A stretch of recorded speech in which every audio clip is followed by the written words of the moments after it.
As we begin the 11 o'clock hour, welcome back in. This is Three-Man Front on Jocks. Pat, Landrum, Conrad, we're in the parking lot, 244 Goodwin Crest Drive. We are taking your food donations. Great to see folks still stopping by and giving us some donations for those underprivileged during the holiday season. Yeah, I appreciate Cigar Cowboy. Gringo just showed up. Ross, one of our great listeners, just showed up with a big bag of food. At 244 Goodwin Crest Drive, we're going to be collecting non-perishables here in the parking lot. We're located out behind the building, but West Valley Avenue, you'll turn onto Bagby Drive. You will see the Homewood Police Department up on the hill. Keep going to the top of the hill, and then you'll take a left, and we're right there on the right. You can't miss us, but we appreciate everybody's support, not only today, but in the previous days and leading up with the monetary donations and the food donations, but we've cut off the monetary donations. We appreciate all of your support there. Now just collecting food items. Yeah, and before we go to Chris Stewart, the voice of the Alabama Crimson Tide, I'm just going to kind of pan the camera over. And if you see all these tables, this is what your generosity has done for a lot of people during the Thanksgiving holidays. As you can tell, we've got vans loaded with food. We've got all these tables with food. So that is your generosity that is taking hold here during the Thanksgiving season. Joining us on the Higginbotham Hotline, he joins us each and every Wednesday, talk Alabama football. The voice of the Alabama Crimson Tide, Chris Stewart, brought to you by Craneworks.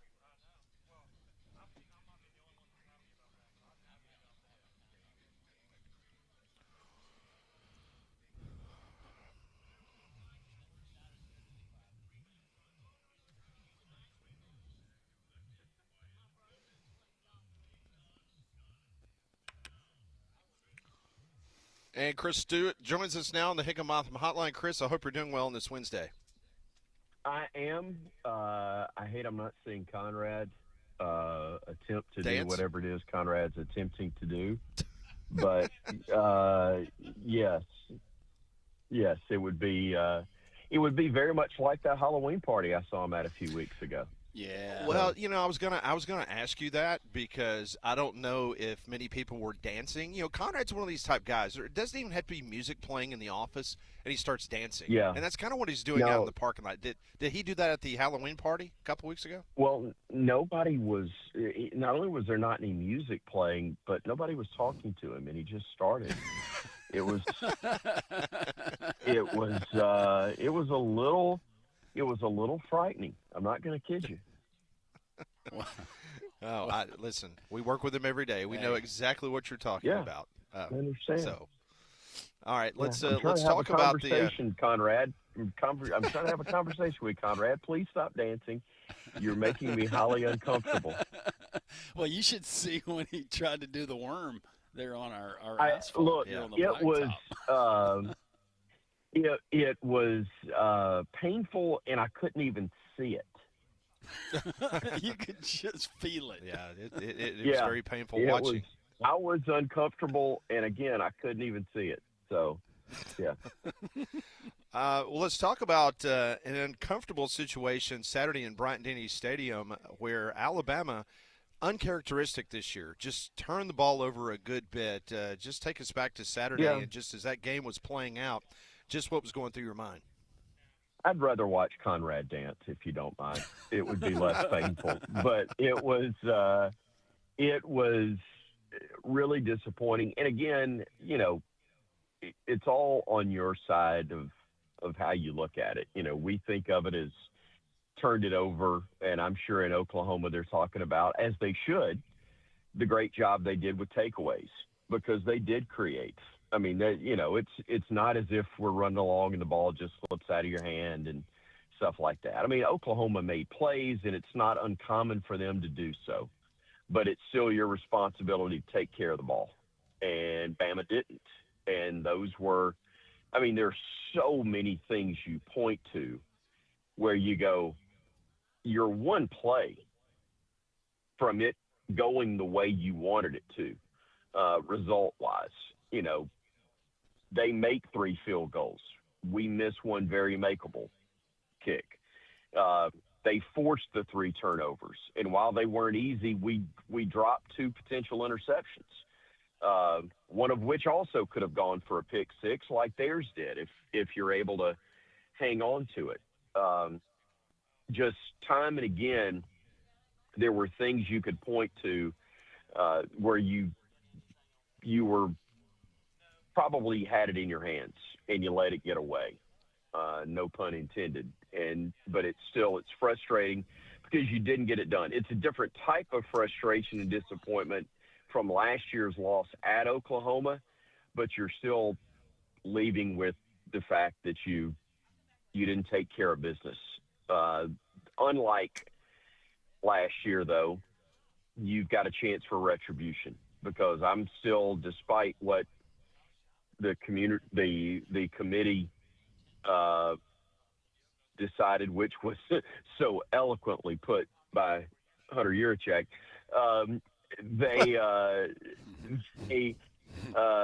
if Alabama wins at Auburn, I cannot imagine the SEC runner-up not being in the group that goes to play for college football's national championship. I know it would be, if it doesn't go well, it's a third loss.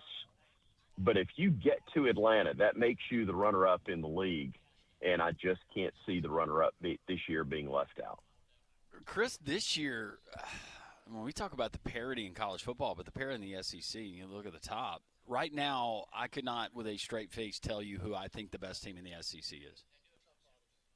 I don't disagree with you. I think everybody that you would have in that conversation has a great argument for why they would be considered. They also have blemishes that would show you why they're not, and you should maybe consider somebody else, and that obviously includes Alabama. But, yeah, there are a bunch of teams that are capable, and it's one of the years where I'm glad we've got a chance to decide a champion with the championship game. At the same time, you shouldn't be punished for getting there. And Alabama going into the championship game would clearly be a worthy team of the top 12. If they're worthy today, getting into the championship game certainly wouldn't decline that impression at all. But I don't like to think of it at that standpoint, and it's too early to think of that anyway, even though it's natural we would. You got to get better and get through Saturday. You got to win it. You got to not look bad doing it, and you need to get out unscathed injury-wise. And then, and only then, do you worry about Auburn and taking care of everything there, which would then, if you're successful, put you in Atlanta. Chris, don't you agree, though, that it would be, I think, a very dangerous precedent for the committee to set? You get Alabama, let's just say they win the Iron Bowl, they go to the SEC championship, they lose that game, and then you ding them for losing that because you already have coaches that have brought it up in conversations about being reluctant to play that extra game. Why not just rest my guys if there's the potential that we lose the game and then we get dinged? I think it'd be a horrible precedent. You know, it's so funny to think that here we are, however many years it is since the first SEC championship game, and you're having literally some of the same conversation that Gene Stallings brought up in the first one, which was, why in the heck are we playing this? Now, I'm not against the SEC championship game. Don't misunderstand me. I'm just saying that was an argument then, because Alabama was going, why are we playing this when, to this point, why should we potentially penalize ourselves by playing in this game and potentially losing it, So I don't, it's interesting. I'm just saying that the argument can still be made. I would be shocked if the game in its current format goes away due to the fact that there's so much money to be made from it, regardless of what we may think of it in terms of determining the actual champion. But as long as there's money involved, we know that's what's driving everything. And it would take a heck of a buyout, which they can ultimately do by ESPN and the others, to buy that championship game out and move it to a playoff format. But until that happens, it ain't going to happen. Chris Stewart, the voice of the Alabama Crimson Tide, joins us, brought to you by Craneworks, each and every Wednesday here on Three Man Front. So, Chris, I wanted to ask you about the Alabama running game. Hunter Yurachek mentioned it last night during the college football playoff. What running game, Pat? Yeah, well, apparently there's none. But I wanted to ask you about Daniel Hill. He had 60 yards against one of the best defenses in America, in Oklahoma. We've seen his workload kind of increase over the last few weeks. Do you think that this is a situation where he's going to get this equal time now with Jam Miller, or you think Daniel Hill's now the number one running back in that room? I'm really not sure. I will talk with Coach DeBoer tonight on his radio show, and that'll be among the things we'll likely discuss. And I am, he's certainly worthy at 6'1", 245, and I think in the case of all of them, they want to see tough running and the ability to get the yardage that you got to have when you got to have it, And I thought there was some improvement last week. The thing is, it wasn't, it's not at the level you want to see the run game by any stretch, but it was the best run defense you faced. And I thought there were moments that they looked as good as they have all year. Now, again, that's not setting the bar very high when I put it there, but it is, to me, it is a sign of improvement. And you got to be able to move the ball when you want to move it, however it is you choose to move it. And whether it's in the short passing game, whether it's lining up and smash mouth, whatever, you got to be consistent. You got to be successful. And unfortunately, in recent weeks, especially with the game on the line, we haven't always done that. Chris Stewart, voice of the Alabama Crimson Tide, joining us courtesy of our friends at Craneworks and joining us on the Higginbotham Hotline. We had an Alabama fan that called in just a few minutes ago, Chris, and he was talking about the way that this Iron Bowl sets up at Jordan-Hare and talking about the craziness of that game, and we've seen it through the years, and said that as an Alabama fan, he might just watch a cooking show because he knows that it's – I heard it. I heard it about ran off the road. Yeah, it's going to be tough regardless. I get it. Yeah, we all have – appointment set up with our therapist on Monday just in case. And Right. We all know which church service we're going to go to on Sunday because we're all going to need it for, it's probably going to be the late service because of the late kickoff, or the evening kick. But just in case, we're either going to have a lot of praise or we're going to need to ask a lot of forgiveness based on what our language will be on Saturday night. So we understand all of those things hinge when you go there. But that being said, two of the more enjoyable and fantastic wins that have come in the rivalry have come down there in recent years for Alabama. So I'm not ready to say that the demons have been fully exorcised, but they have at least been kept at arm's length the last couple of trips down there. And it's a matter, all joking aside, play like you're capable of playing and like you should play, and you're going to be fine. On the flip side, we know Auburn hasn't been far away all year from being in a much different spot than the one they're in right now. So it's certainly not one that you would consider taking lightly in any way, shape, form, or fashion, whether you had everything on the line or not. But in terms of the postseason and what your goals were at the start of the year being on the line, you're absolutely not going to look past this one in any way. Well, it's an overused cliche around this game, but throw the records, out the window. Yeah. But for this particular game, Chris, because me, you, and Pat, we've seen a lot of Iron Bowls.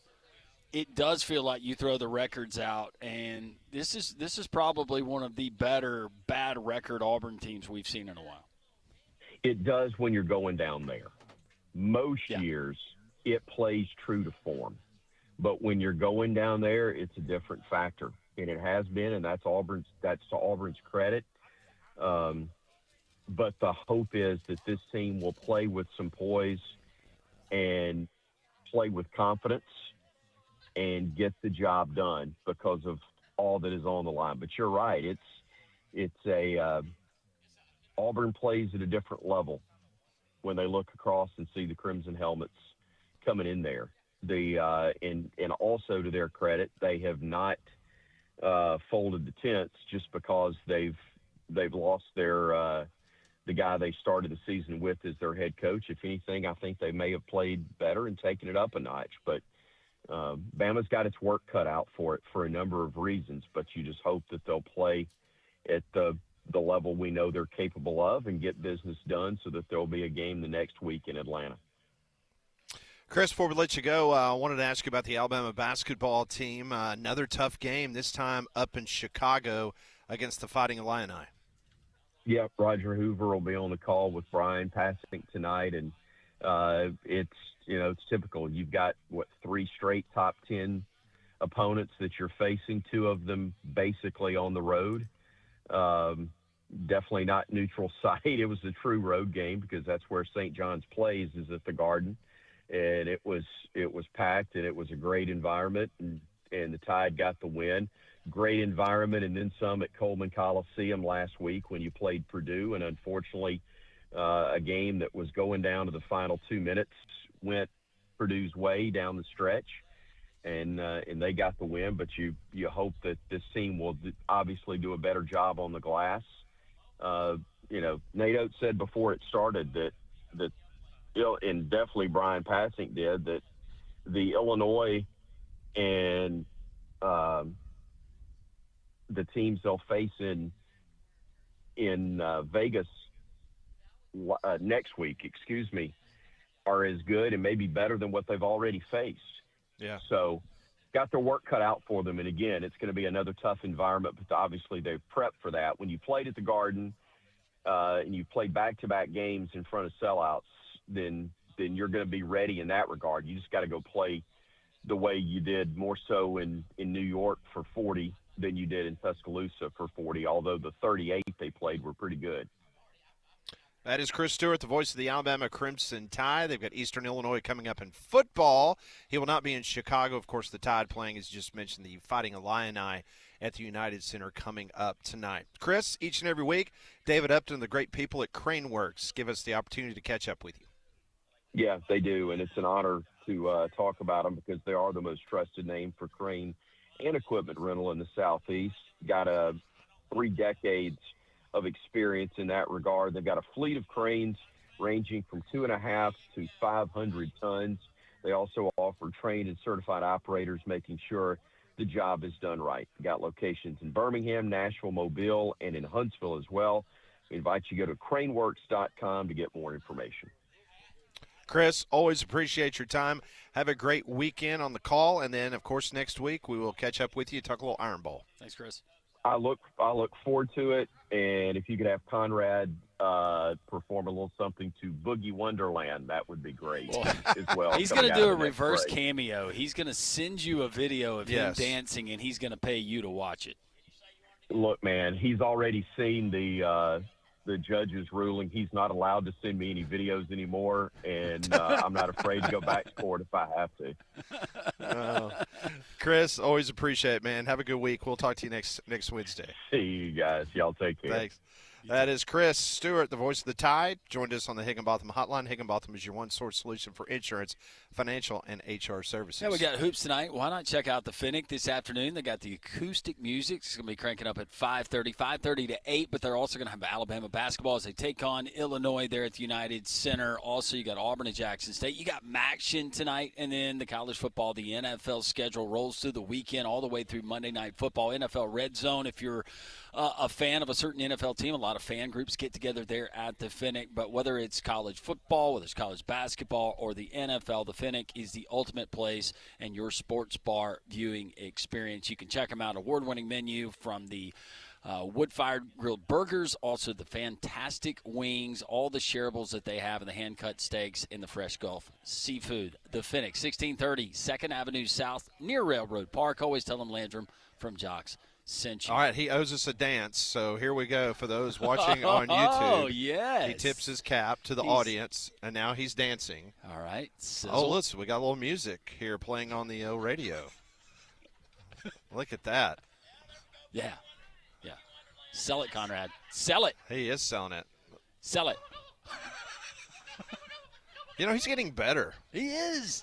Is this his fourth one? He still needs work. Ooh, that's a little better. Molly must have worked with him during Look at one the of the dog. commercial Look at the breaks. dog looking at him. The expression on the dog's face. Oh, my goodness. Oh, that is great. That is the best one you've done so far. That was great, Conrad. That is. By 2 o'clock, you're going to have this down pat. That's going to look really good. All right, more three-man front. We're live. A lot of folks stopping by. We now have Twin Peaks. Milo's is donating some wonderful sweet tea lemonade. We appreciate the great people at Milo's for stopping you, by Ross. and doing that. Ross, thank you so much for doing that. We're back in the parking lot, 244 Goodwin Crest Drive. This is Jock's three-man front.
It is 11:24. Welcome back in. This is Three Man Front live in the parking lot of Cumulus Media. Cannot thank enough the fun folks just listening and coming by. Chubb Fathers gave us some gift certificates that we've been giving out. Also, Twin Peaks, Milo's dropped off some wonderful sweet tea and some lemonade. So come on by, have some lunch, give us some non-perishable items for the underprivileged during this Thanksgiving season, and we would love to see you and shake your hand, tell you thank you. Well, you don't want to get caught in the cold, so schedule your system checkup now from a Train comfort specialist. Train has been recognized for 11 consecutive years as America's most trusted HVAC brand, and they're also our exclusive home comfort partners here at Jocks. So go and visit Train.com to find a comfort specialist near you. So last night, the new edition of the college football playoff rankings came out. Alabama dropped 6 spots from number 4 to number 10. If the playoffs were played this weekend, they would take on the Oregon Ducks in Autzen Stadium on the West Coast. The winner of Alabama and Oregon would be set to play the Indiana Hoosiers at a neutral site location. Now, according to the buys from last night, you had Ohio State being the number 1 seed. They had a bye. Number 2 would be Indiana. Number 3 would be Texas A&M, and Georgia. The Bulldogs come in with a first-round bye. They would be the 4 seed. They would await the winner of number 12, Tulane, and number 5, Texas Tech. According to ESPN Analytics, Ole Miss and Texas Tech have the best chance to host a first-round college football playoff game. According to their playoff predictor, Ole Miss has a 63% chance of hosting a first-round game in the college football playoff. Texas Tech as well at 63%. Texas A&M at 40%, Oklahoma 37%, Oregon and Alabama at 35%, Notre Dame 34%, Georgia 23%, BYU 20%, and USC 11%. That is the percent chance of them hosting a first-round playoff game. Now, speaking of those projected first-round college football playoff games based on last night's rankings, what does Las Vegas say? What would the point spreads be if the Alabama Crimson Tide took on the Oregon Ducks at Autzen? According to Las Vegas, the Ducks would be a 2.5-point favorite over the Alabama Crimson Tide. Ole Miss would be a 4-point favorite over Miami at Vaught Hemingway. How about this one? Notre Dame at Oklahoma would be a pick'em. Tulane at Texas Tech, and this is not a mistake. Las Vegas says that Texas Tech would be a 23.5-point favorite over John Sumrall and the Green Wave of Tulane if they played this weekend. Ooh, 23.5? 23.5. That'd be really tempting to take the Green Wave plus the 23.5. 23.5, yep. Notre Dame and Oklahoma would be a pick'em. Miami and Ole Miss a 4-point favorite, and Bama an underdog on the road against the Oregon Ducks. Well, that would be expected. That would be a fun trip, though, for Bama fans. It would be. Go to Austin. I hear great things about Austin. And I know Auburn people remember this, and, of course, Auburn played Oregon in it. That was in Atlanta, right? Most recently. Was it in Atlanta or Dallas? Might have been Dallas. Can't remember. I think it was Dallas. Oregon folks are great fans. They're good people. Yeah. And just being at the national championship game in Glendale and being there all week long and dealing with Oregon people, they're definitely not SEC fans. I remember talking to the Auburn fans, and it was after, which was a thrilling finish. But walking out of the stadium with Oregon fans and just talking about how Oregon fans were just like, "Hey man, that was a great game. Good job."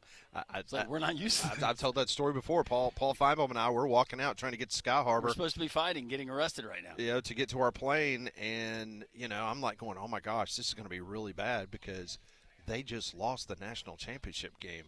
These fans, I mean, just being in the SEC, you realize every Saturday how passionate people are. The guy that was so nice to you before the game from the other team wants to fight you after the game. But that wasn't the case, man. Walking out, and they were just like, hey, we had a good week. It was fun.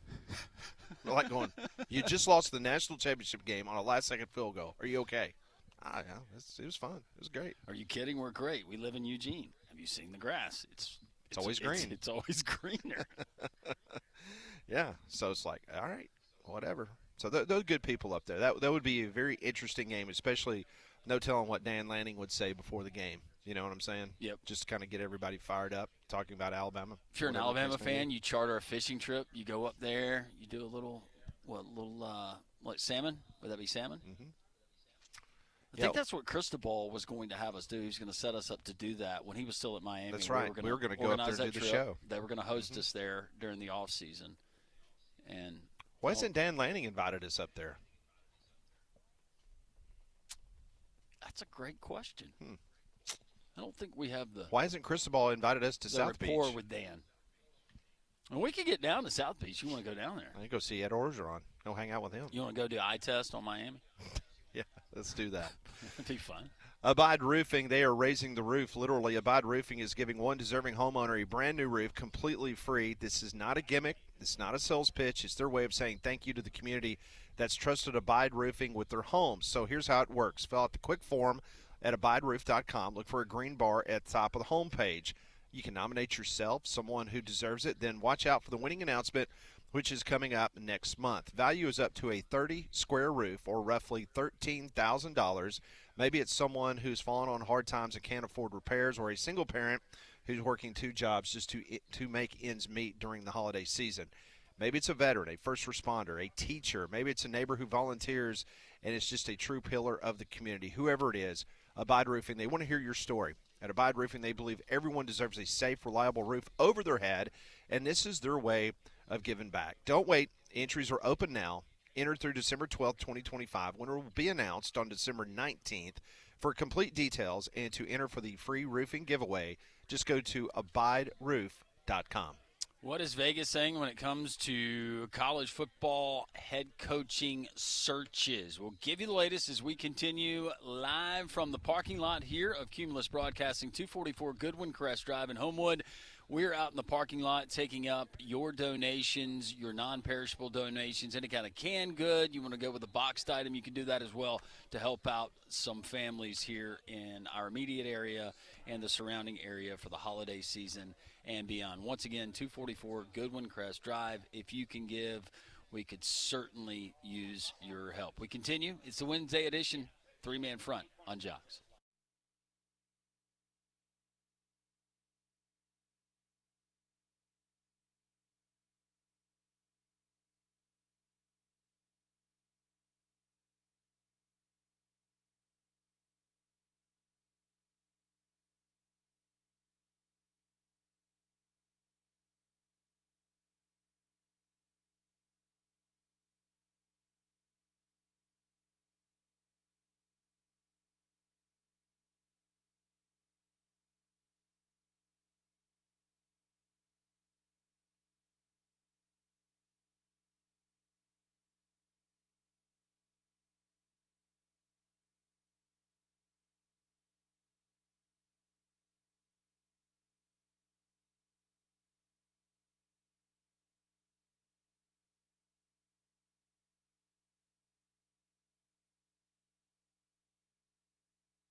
Welcome back. A very special Wednesday edition of Three Man Front. Landrum, Pat, Conrad, and Molly. We're in the parking lot of Cumulus Broadcasting. If you've never seen where the show originates, you have an opportunity today because we are collecting donations for families here in not only the Birmingham area but beyond, your non-perishable food items. If you could bring a canned good or several canned goods or boxes of things or bags of things like beans, rice. We got enough macaroni and cheese. If Velveeta's not your thing, then Kraft. We got Kraft Deluxe.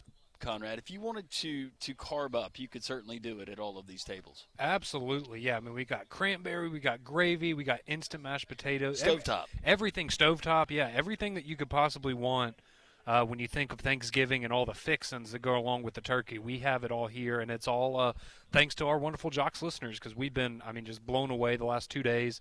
Obviously, yesterday was such a good day at Social Tacos, so many of you coming out, and now today, we still have people bringing by food and some money as well. So we are putting a pause on the monetary donations. We have, I think we've maxed that out in terms of, I don't know how many more stores have canned goods left because we bought them all. But we do appreciate any canned goods that you can still bring up here because it's awesome to see the impact that we're going to have on a lot of families around the Alabama area, and all thanks to our wonderful listeners. It's great. We invite you. Twin Peaks, they brought some food along. Also, our friends at Chubb Fathers have some gift cards. So if you have an opportunity to come up here and you can donate, you can take advantage of some of those things. And we just love meeting our great Jocks listeners, some of which we've never talked to and never met. Yeah. And just had several folks that came up and said, hey, listen to you guys every day. And they were generous. They brought tote bags of things to donate and had good conversations with them. So 244 Goodwin Crest Drive, right up from the Homewood Police Department. Yep, and you can see the Jocks vehicle here. We're in the back of the building broadcasting, and I'll dance for you. I don't know, maybe we can work in some other special requests throughout the day here, but it's been very, very cool to see. It's going to be a fun next 2.5 hours, Landrum. It's going to be fun next 2.5 hours, next 2 weeks when it comes to coaching searches and athletic directors, whether it's Hunter Yurachek trying to He's a little busy now, his isn't he? time in dinging Alabama for their running game and trying to find their next head coach. I found it interesting. Read into it what you will, but betonline.ag have been keeping you guys updated on the Vegas odds for the prop bets on who's going to be the next head coach. Where Florida is off the board, no longer being offered. Interesting. LSU is off the board, no longer being offered. Auburn is off the board, no longer being offered. There are 2 props that are offered right now. Arkansas and Ryan Silverfield of Memphis leads the way there. Alex Golesh of South Florida right behind him. Then John Gruden, Bobby Petrino, Eric Morris, and John Summerall. Ooh, that's interesting. So yesterday when I was looking at this, Bobby Petrino was ahead of John Gruden. So there's been some movement there in the last 24 hours then to put John Gruden there above Bobby Petrino. That's interesting. Also, Oklahoma State, Alex Golesh, South Florida. He is now the leader for that. Be a great hire. Minus 300. Zach Robinson at plus 500. Eric Moore and him to that. We've had is that these that are believes. Mm-hmm. I can buy into some of that. What do you think? What do you make of this? Yeah, I think the interesting part of it is the Florida and LSU part, right? Because I think we all agree John Summerall is the favorite at Auburn for a reason, right? And it feels like he's kind of always been the lead dog in the clubhouse as far as the search has gone. So that one's not a surprise to me. Now, maybe on the fact that they were in the top 25 and a playoff team, according to the committee last night. So maybe you have to wait a little more on John Summerall. But that seems like a situation if Auburn has truly identified that he is their number one candidate and he has already agreed that, yes, I am going to take that job, it would make sense if that happened why Auburn's job would be taken off the board there. But see, the one with Florida and LSU, right, is you wonder, whichever one came off first, maybe they come off at the second or at the same time. But let's say you're LSU and you see the Florida job go off the board. You go, crap. I guess they got their guy. I guess they got Lane, right? So what are we going to do now? But now they're both off the board. That's interesting because where are they going to go? One of them can only get Lane Kiffin, right? So what happens with the other school? Do they feel so confident? Or maybe it really is just that 50-50 with Lane Kiffin right now. So I think Auburn doesn't surprise me, but Florida and LSU, that's a very interesting one because maybe they both think they're getting the same guy. Well, I'm gonna stick with my guns when it comes to Lane Kiffin. I never thought that he would leave. Now, who knows what's going to happen. I'll say that he stays at Ole Miss, though you could convince me that he could go to either LSU or Florida. But something tells me if he does bolt Ole Miss, it's going to be Florida and it's not going to be LSU. I would lean more that way as well. And I don't know why I feel that way. But another name, and kind of flirted with it, kind of hinted it a couple of weeks ago, and I know that people have been talking about this name, but Lincoln Riley is still a name to keep in mind, potentially, as a, hey, didn't see that one coming. Well, and that's obviously a big domino then, because that USC job, if that opened up, that would be pretty enticing, I think, to a lot of people. So, yeah, it'd be interesting if Lane Kiffin, I know before the odds got taken down yesterday for LSU, Kenny Dillingham was the favorite for that job. So it feels like one of these jobs is we're going to get a head coach where you go, that's not who I would have expected a month ago was going to end up landing that job, but that's where they go. So whether that's a Dillingham or somebody else, but that's certainly very, very interesting. It's going to be a fun next couple of weeks, and I guess we'll find out about Lane in the next I know they said before the Egg Bowl. Do you not agree that they would probably want an answer this week so you could have a full week of practice with whoever the interim's going to be? Yeah, for sure. But, I mean, that's delicate, and you can say all the right things. You say go ahead and you force the issue. But part of me says Lane wants them to do it.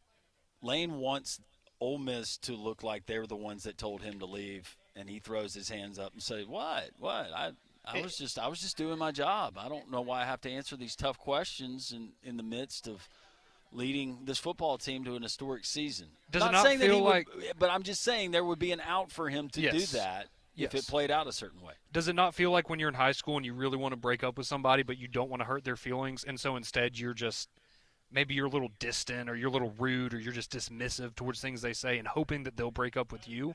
It'll make your life easier. That's exactly what I feel like this is with Lane Kiffin. Yeah, you wait him out. He doesn't want to be the bad guy.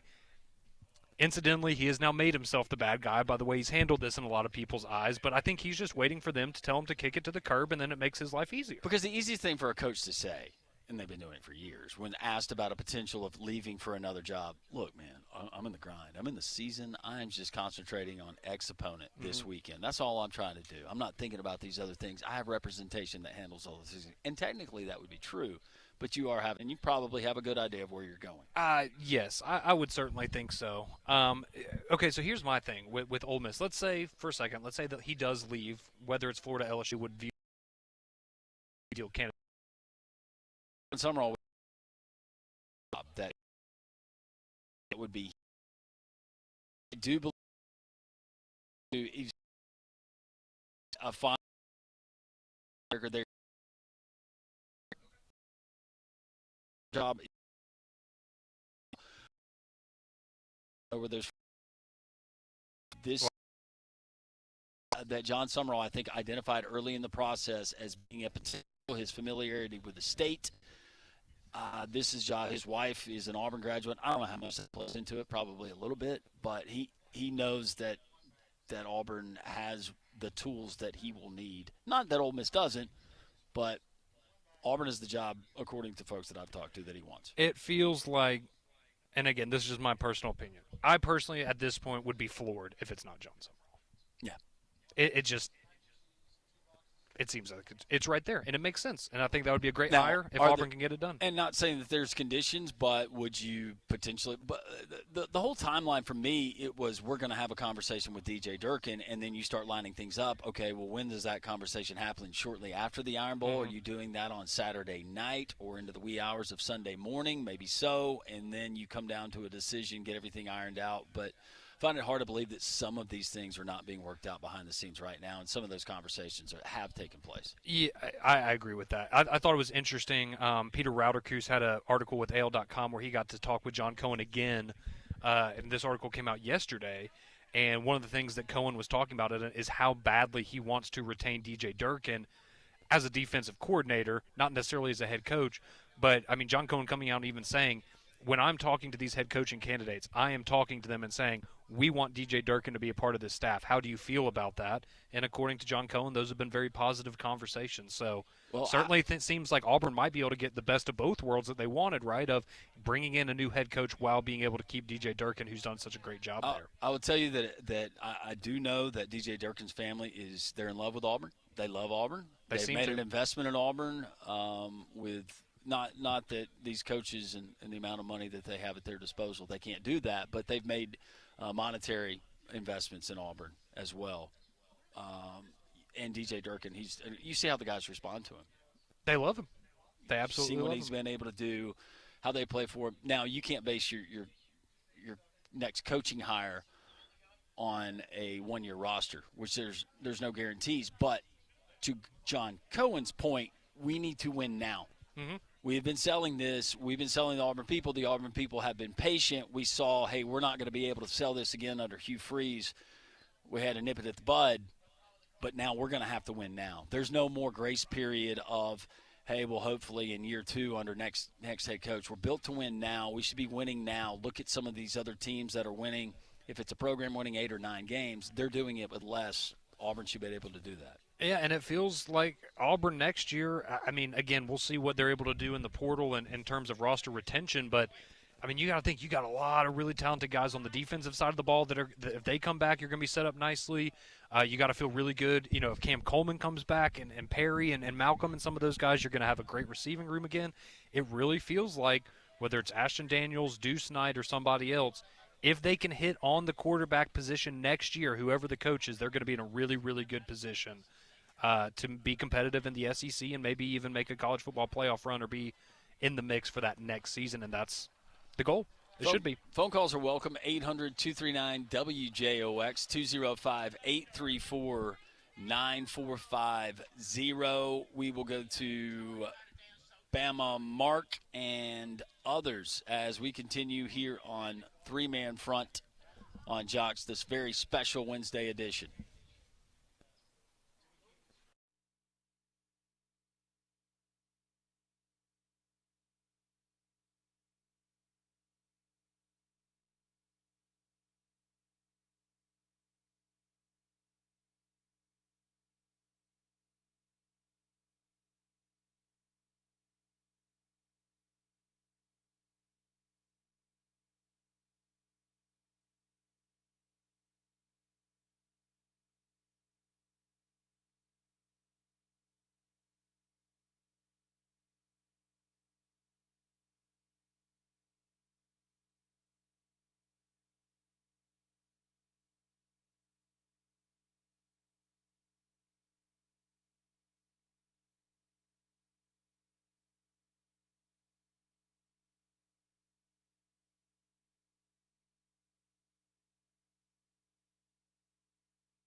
Welcome back, Three Man Front. We're broadcasting live here from our parking lot outside of Cumulus Broadcasting, 244 Goodwin Crest Drive. We got our friends at Rickwood that have shown up. They brought off great donations to drop off. Your non-perishables are welcome as we broadcast until 2 o'clock. And these non-perishables, whether it be a canned good, a bag, a boxed item of consumables, goodies for Thanksgiving and beyond to feed families here in Metro Birmingham and the surrounding areas, you can drop that off, and we'll be making deliveries to the local food banks and making sure that this gets in the hands of the right folks. But all of you who have made monetary donations as well as donated actual food items, we certainly appreciate it, and we could certainly use more as we've got volunteers out here. We got listeners, we got folks of Cumulus Media from across all of our cluster of stations taking part in bagging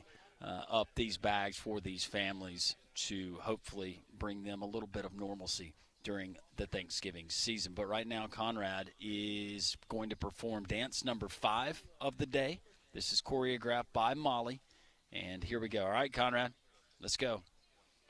For those of you who cannot watch this on Jocks TV, he goes jazz hands. He rises up. He does military press to the left, military press to the right, Macarena, belly rub, turkey flap, shuffle back and forth, and then he finishes with his signature. It's supposed to be the worm. Looks like a push-up. It looks like, yeah, it looks kind of like a push-up, John. But I'll give him credit. He was able to get up from it. I don't think I'd be able to if you get down there and you try to contort your body that way. But, so he's doing that. He's going to take the gravy bath later on, in case you're wondering. No, that's gravy that could not be sold or consumed. It was out-of-date sausage gravy, so it's not perfectly good gravy that we're wasting on Conrad. It's actually expired sawmill sausage gravy that is sitting in a bucket behind us that me and Pat put together earlier today, and there might be some goodies in there for Conrad. And I was just talking to our good friends from the Friends of Rickwood, Gerald Watkins and Mike Newton.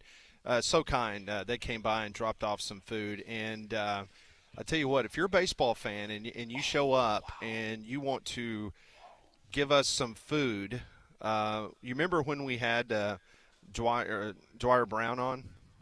This is amazing. Yes. So if you're watching on YouTube, someone – it's a big baseball fan. He played John Kinsella. We've got some autographed items here. Got the autographed DVD. Yep. So the first person, baseball fan, that comes up here and donates some non-perishable items, we're going to give this to you. And this is courtesy of our friends at Rickwood, Gerald Watkins and Mike Newton. Thank you guys so much for your friendship. And that is just really cool. I got to make sure Landrum doesn't take that. Do we have any more? Do we have any more? So Dwyer Brown. That would go in I would frame that and put it in my sports room. That is amazing. It kind of looks like me. So come on by and see us, and we got something for you if you're a baseball fan. This is Three Man Front on Jocks.